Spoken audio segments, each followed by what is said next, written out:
Welcome to the deep dive. Today, we're really embarking on a mission. I know it's one many of you are thinking about, or maybe you're already neck deep in it. We're talking about securing your home base, protecting your newest, most precious, recruit your baby. Absolutely. We've got this fantastic source document today. We're calling it your Babyproofing Battle Plan Checklist. And honestly, it's packed with actionable stuff way beyond the obvious sometimes. That's precisely it. And Yeah. look, our mission with this deep dive, it isn't about helping you create some kind of sterile bubble-wrapped environment. That's, I think, a common misconception. Right. Instead, it's about finding those key targeted interventions, the ones that truly give you peace of mind. Yeah. And maybe even more importantly, give your baby the freedom to safely explore, to learn, and, well, just to grow. A secure home, it really is the foundation for a happy, adventurous childhood. Yeah. That's the goal here. I really like that framing peace of mind and freedom to explore. Okay, so in this deep dive, we're basically going to walk you through your home, room by room. We'll pinpoint potential dangers. And then, using this battle plan, we'll give you clear, actionable insights straight from its pages. So let's start where your little general spends most of their early days, what the plan calls the general's quarters. The nursery. The nursery, yeah. It's undeniably your baby's main command center, and it just demands the highest level of safety, no question. Okay. So when you're looking at the crib and the sleep zone, the baby-proofing battle plan really emphasizes checking for JPMA certification. That's the Juvenile Products Manufacturers Association. JPMA, got it. Why is that specific label so important? Well, it's not just a label. It signals that the crib meets current, pretty rigorous safety standards. And another crucial detail, making sure the crib slots are no more than 2 and 38 inches apart, or 6 centimeters. Wow, that's specific. Yeah, that exact measurement is designed to prevent a baby's head or body from slipping through and getting trapped. It's really vital. That makes so much sense when you think about tiny heads and limbs. Okay, and the mattress. Our source mentions it needs to be firm and fit snugly. No more than, 2 fingers width between the mattress and the frame? Exactly, 2 fingers width. That prevents gaps where a baby could get trapped. But here's where it becomes absolutely fundamental, and it's a rule you hear often, but its importance just can't be overstated. Bare is best. Okay, bare is best. What does that actually mean for parents day to day, and why is it so critical? It's truly critical because it directly addresses the risk of SIDs, sudden infant death syndrome, which is, a major concern. Yeah. Bare is best means the crib should be completely clear. No soft bedding, no bumpers, no pillows, no stuffed animals, no loose blankets. And none of that stuff. None of it. These items, they might seem comforting, but they can easily pose suffocation hazards if a baby rolls or shifts. All you need, literally, is a fitted sheet on that firm mattress. So simple is safest. But then how do you keep them warm if loose blankets are out? All right, good question. Instead of loose blankets, which are a definite no, the checklist strongly suggests using a sleep sack or a wearable blanket. Oh, okay. To keep the baby warm without any of the risks of loose bedding. And crib placement matters too. The plan advises positioning the crib away from windows, blinds, curtains, any cords. Right, keep it clear. Yeah. And if you use a mobile, make sure it's securely attached and totally out of your baby's reach.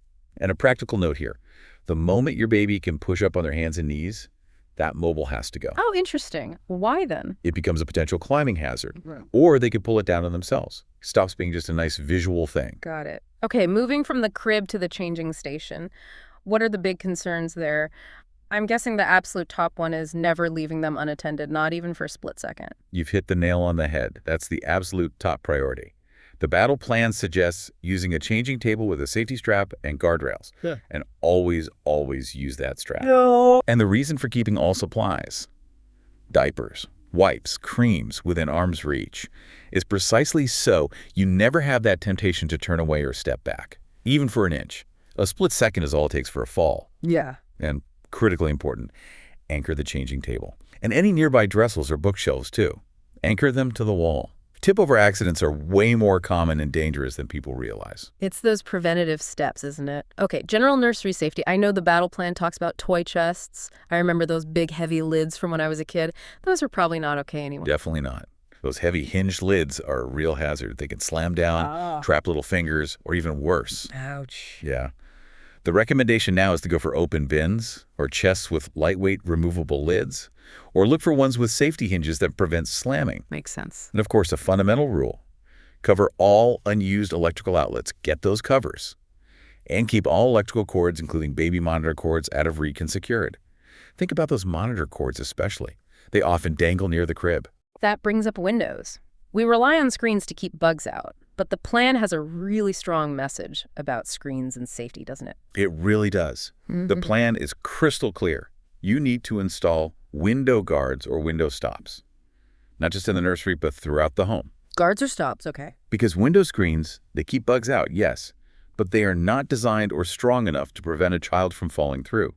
A toddler pushing against a screen, it offers almost no protection. That's a scary thought. Wow, okay. And finally, for the nursery, just make sure there's a working smoke detector and a carbon monoxide detector either in the room or very nearby, and get in the habit of testing them monthly. Good reminder. Okay, let's unpack the next phase then. The plan calls it the mess hall, the kitchen. The kitchen, yeah. This is such a high-traffic area, full of sharp things, hot surfaces, cleaning stuff. The mission here seems to be securing it without totally disrupting daily life, which can feel like a tall order. It can feel that way, but it's definitely doable. For cabinets and drawers, the guide recommends installing safety latches or locks on all cabinets and drawers that hold dangerous items. Like what specifically? Cleaning supplies, obviously. Chemicals, sharp objects like knives or graters, medications if they're kept there, even heavy pots and pans that could fall out. Right. But here's a really smart idea from the plan. Dedicate one low cabinet just for safe stuff. Oh, I like that. Yeah, things like plastic bowls, wooden spoons, maybe some safe Tupperware.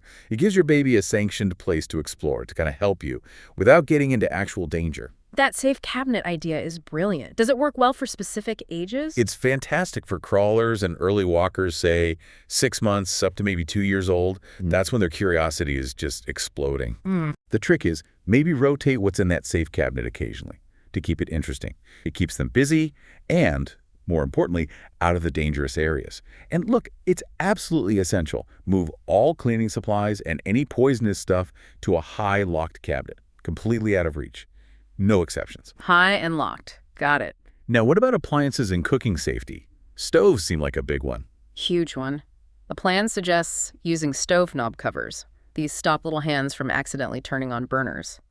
And also installing a stove guard that's like a barrier at the front to prevent them reaching hot burners or, crucially, pulling pots down on themselves. Oh yeah, pulling pots down. And a simple habit change that makes a big difference. And whenever you can, cook on the back burners. Yeah. And always turn pot handles towards the back of the stove.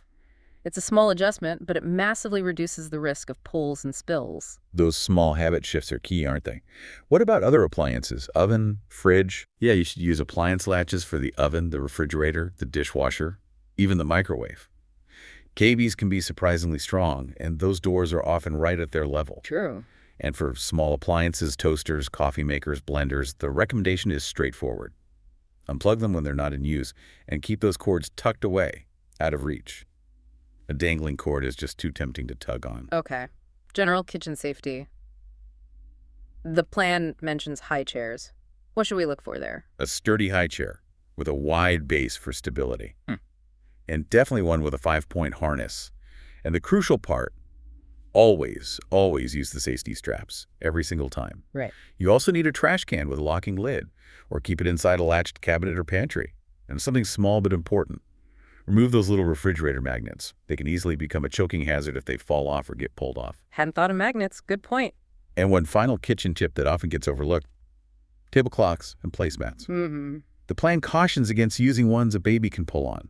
Because they could pull everything down. Exactly. It's not just about making a mess. A good tug could bring down hot food, heavy dishes, sharp cutlery, leading to burns or serious injuries. It's a quick fix, removing them, but one that easily slips parents' minds. Definitely something to think about.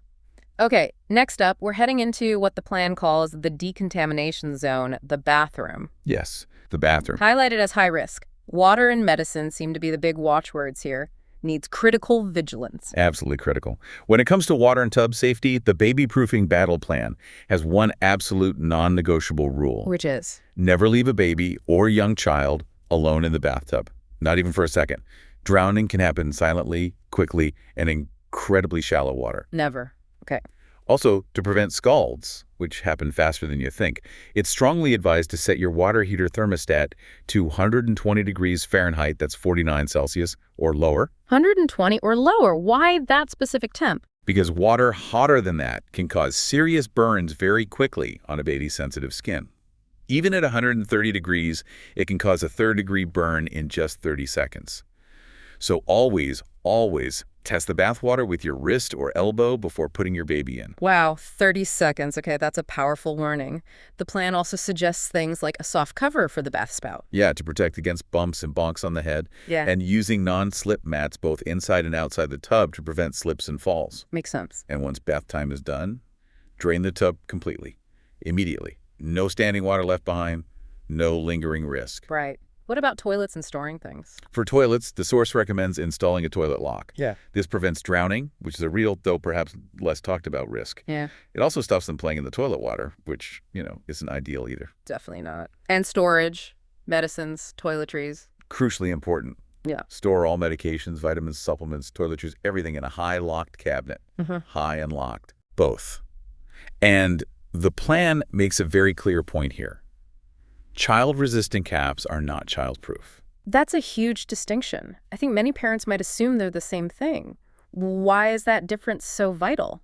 It's vital because child-resistant just means it's designed to be difficult for a young child to open, not impossible. Given enough time or determination or just luck, many children can still open them.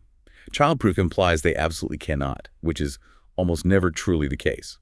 So the only safe approach is to treat anything with a child-resistant cap as if it doesn't have one and lock it away completely out of reach. That's a really important clarification. Thank you.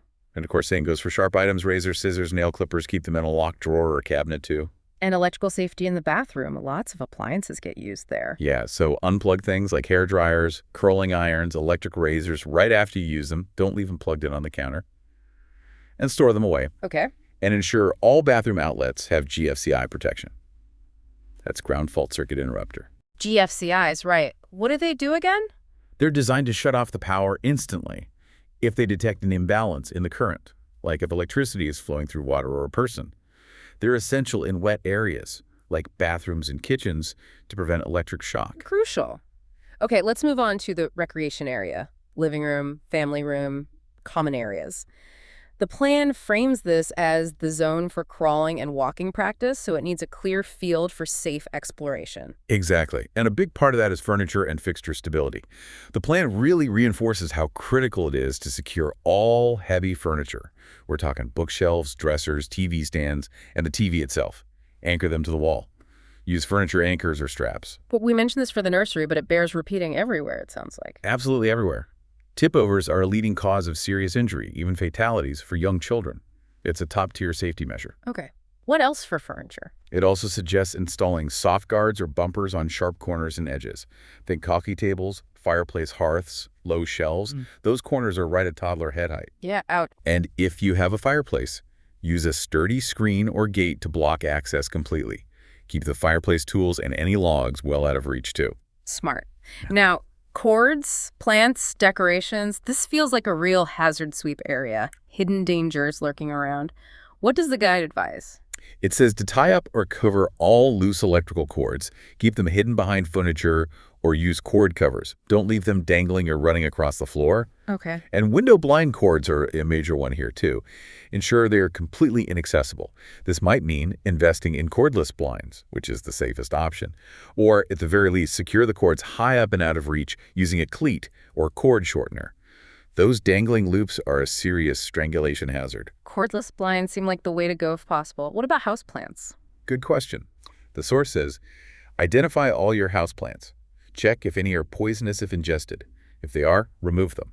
Or, at the very minimum, keep all plants, poisonous or not, completely out of reach. Kids put everything in their mouths.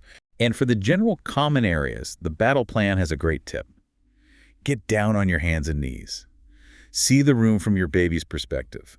Look for small objects they could choke on: coins, buttons, small toy parts, those little button batteries which are incredibly dangerous. Button batteries, yes. And remove any small, breakable decorations that are within reach. Getting down on their level, literally. Such a simple but effective idea. Okay, we're nearly there. Final phase. Securing the perimeter, general home safety. This is like the final sweep of the whole home base. Exactly. Making sure all access points and overall home systems are secure. This brings us to stair gates. These are absolutely non-negotiable if you have stairs. Right, what kind of gates? The plan specifies installing hardware-mounted safety gates, screwed into the wall or banister, at both the top and bottom of all stairs. Hardware mounted, not the pressure mounted ones. Correct. And here's the crucial distinction. Pressure-mounted gates are not secure enough for the top of stairs. A determined toddler could potentially push one over. And a fall from the top of the stairs is obviously the most dangerous scenario.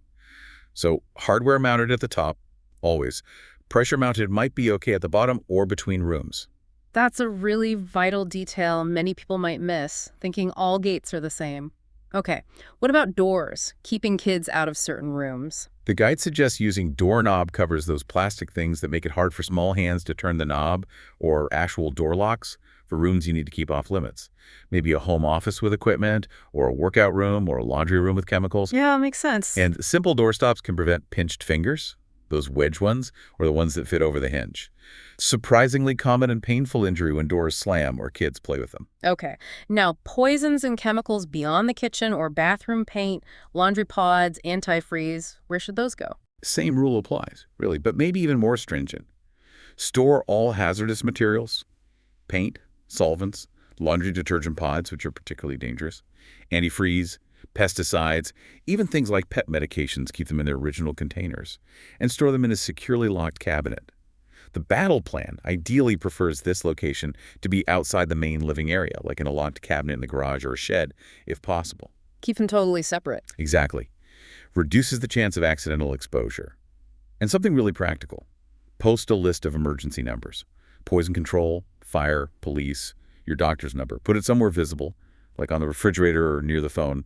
In an emergency, you don't want to be scrambling to find those numbers. Seconds count. That emergency list is such a simple thing, but yeah, could be incredibly important. Okay, and finally, detectors again. Yes, just a reminder for the whole home. Install carbon monoxide and smoke detectors on every level of your home and make sure they're near all sleeping areas, and test them regularly. Monthly checks are recommended. Okay, wow, that was a comprehensive sweep. It really covers the bases. So what does this all mean for you listening right now?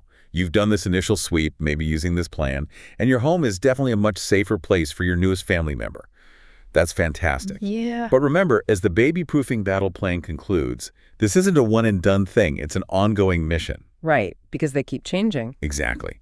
As your baby grows, as they develop new skills crawling, then pulling up, cruising, walking, climbing, they will discover new ways to get into trouble you hadn't even thought of yet.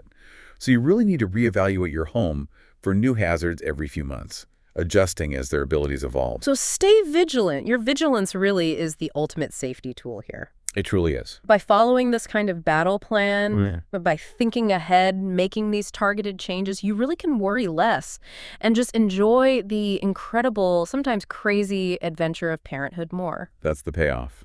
Peace of mind. Exactly. So here's a thought to leave you with. Is creating this truly safe space actually gives your little one the freedom to be more adventurous within those boundaries? How might this foundation of security actually help foster a deeper sense of curiosity, maybe even bravery, as they explore their world?